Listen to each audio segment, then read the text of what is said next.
नमस्कार दोस्तों, कैसे हो आप लोग। आई होप बहुत ही बढ़िया होंगे और मन लगा कर पढ़ रहे होंगे मेरे भाई। अगर आपने हिंदी में तैयारी बहुत ही अच्छी तरीके से कर लिए हो, मैंने हिंदी का सभी ऑब्जेक्टिव प्रश्न करा दिया है। नहीं देखे लिंक बायो में सभी का दिया हुआ है मेरे भाई, ठीक ना। अब बारी आता है वर्णिका का। तो वर्णिका भी कुछ कम नहीं है, वर्णिका से भी भर भर के ऑब्जेक्टिव क्वेश्चन बोर्ड एग्जाम में आते रहते हैं। इसलिए मेरे भाई इस वीडियो को जरूर देखिएगा, क्योंकि इस वीडियो में वर्णिका के मोस्ट इंपॉर्टेंट MBBI ऑब्जेक्टिव प्रश्न को लाया हूँ, जो कि क्वेश्चन बैंक से उठाया गया है और हर साल यह सब प्रश्न पूछे जाते हैं। इसीलिए वीडियो को पूरा देखना। अगर आप हमारे चैनल पर नए हो तो चैनल को जरूर सब्सक्राइब कर लेना मेरे भाई। आओ हम पहले प्रश्न को पढ़ते हैं। मोस्ट इम्पोर्टेंट क्वेश्चन है, करा दही वाली मगम्मा के लेखक कौन है। तो दही वाली मगम्मा के लेखक के नाम है मेरे भाई श्रीनिवास का, श्रीनिवास जी। श्रीनिवास जी का पूरा नाम क्या है, तो मासती वेंकटेश अयंगार। श्रीनिवास जी का पूरा नाम मासती वेंकटेश अयंगार है। इनका जन्म कब हुआ था, तो 6 जून 1891 ईस्वी को हुआ था मेरे भाई। इनका जन्म 6 जून 1891 ईस्वी को हुआ था। और कहाँ हुआ था, कमेंट में जरूर बताना। श्रीनिवास जी का जन्म कहाँ हुआ था, जरूर बताना मेरे भाई कमेंट में।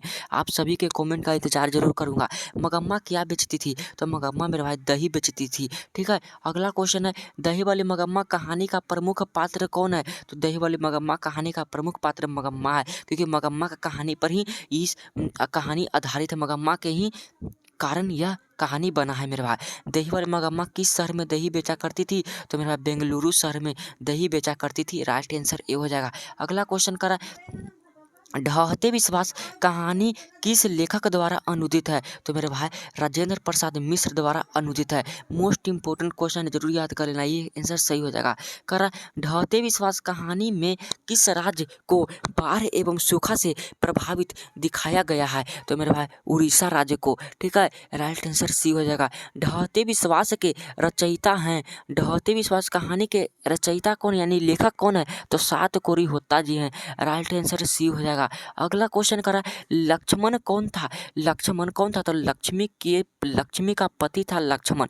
लक्ष्मण कहाँ नौकरी करता था मेरे भाई, कमेंट में जरूर बताना।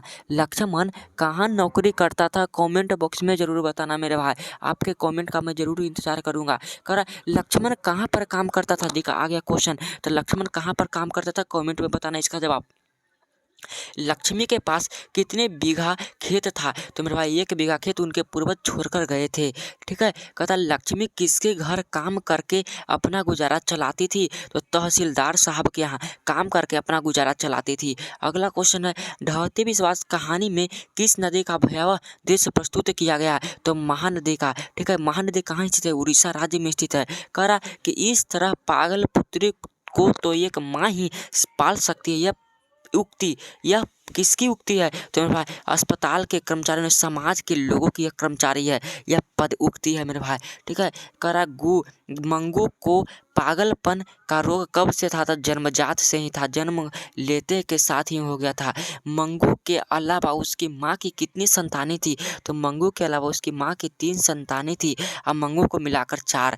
मंगू को लोग अस्पताल में भर्ती करना चाहते थे, तो किसके अस्पताल में, पागलों के, जानवरों के रोगी आहो कहता पागलों के अस्पताल में भर्ती कराना चाहते थे। कहता खून की सगाई किसकी प्रसिद्ध कहानी है, तो खून की सगाई ईश्वर पेटलिकर जिसके रचयिता हैं। माँ कहानीकार कौन है, तो ईश्वर पेटलिकर मेरे भाई, ठीक है। अगला क्वेश्चन करा, माँ कहानी में किसकी ममता का वर्णन किया गया था, माँ के ममता का वर्णन किया गया है। नगर किस भाषा की कहानी है, तो नगर तमिल भाषा की कहानी है। अगला क्वेश्चन है, पपाती किसकी बेटी थी, तो पपाती किसकी बेटी थी, तो बल्ली अमाल की बेटी थी। अगला क्वेश्चन है, नगर कहानी का प्रमुख पात्र कौन है, तो पापपाती मेरे भाई नगर कहानी की प्रमुख पात्र है, ठीक है। कहता पापपाती को कौन सा रोग था, तो मेनिंजाइटिस नामक रोग था। डी आंसर सही हो जाएगा। अगला क्वेश्चन करा, मैं बहुत ही कम समय में आपको वर्णिका का पूरा ऑब्जेक्टिव क्वेश्चन करा दे रहा हूँ मेरे भाई, इसलिए वीडियो को जरूर लाइक कर देना, ठीक है। नगर कहानी किस लेखक द्वारा रचित है, तो मेरे भाई नगर कहानी जो है वह सुजाता द्वारा रचित है। राइट आंसर सी हो जाएगा। सुजाता का पूरा नाम है एस रंगराजन, इसका पूरा नाम है। कहता नगर कहानी किस भाषा से अनुदित है मेरे भाई, तो तमिल भाषा से अनुदित है। करा पापा की उम्र क्या थी? तो पापाती 12 वर्ष की थी। अगला क्वेश्चन है, नगर कहानी में किस नगर का वर्णन किया गया है? तो मदुरई नगर का वर्णन किया गया है। अगला क्वेश्चन यहाँ पे करा, धरती कब तक घूमेगी कहानीकार कौन है? तो साबर दहिया इसके कहानीकार हैं। अगला क्वेश्चन है मेरे भाई, साबर दहिया किस भाषा के कहानीकार हैं? तो साबर दहिया राजस्थानी भाषा के कहानीकार है। वीडियो के अंत तक देखना, अंत में मैं आपसे 5 सवाल पूछूंगा। अगर आप उन पाँचों में से सबका सही जवाब दे देते हैं तो आपका हिंदी की तैयारी बहुत ही मजबूत है और हिंदी में वर्णिका का टेंशन आपको खत्म कर देना चाहिए। तो जरूर अंत तक बने रहना। मैं 5 सवाल बहुत ही खतरनाक पूछूंगा। सीता को अपने ही घर में कैसा महसूस होता है? तो घुटन महसूस होता है। ठीक है। अगला क्वेश्चन है, धरती कब तक घूमेगी कहानी का प्रमुख पात्र कौन है? तो मेरे भाई धरती कब तक घूमेगी सीता इसकी कहानी के प्रमुख पात्र है। कहता है धरती कब तक घूमेगी कहाँ की कहानी है? तो राजस्थान की कहानी है। अगला प्रश्न है, धरती कब तक घूमेगी कहानीकार कौन है? मेरे पास साबर दहिया जी है। धरती कब तक घूमेगी किस भाषा से अनुदित है? तो राजस्थानी भाषा से अनुदित है। करा सीता के बेटों ने सीता को कितने रुपए महामारी खर्च देने का निर्णय लिया? तो मेरा 50 रुपये। ठीक है।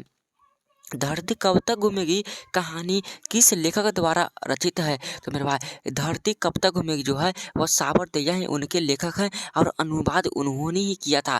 धरती कब तक घूमेगी शीघ्र कहानीकार कौन है? तो इसका जवाब आप कमेंट में बताना। ठीक है। धरती कब तक घूमेगी कहाँ कहानी कमेंट में बताना। धरती कब तक घूमेगी कहानी में किसकी प्रधानता की गई है? तो नारी की प्रधानता की गई है मेरे भाई। तो मैंने वर्णिका का लगभग सभी प्रश्नों को करा दिया जो क्वेश्चन वेब में बार बार पूछे जाते हैं, इसलिए इन सभी प्रश्नों को जरूर याद कर लेना। अब मैं आपसे 5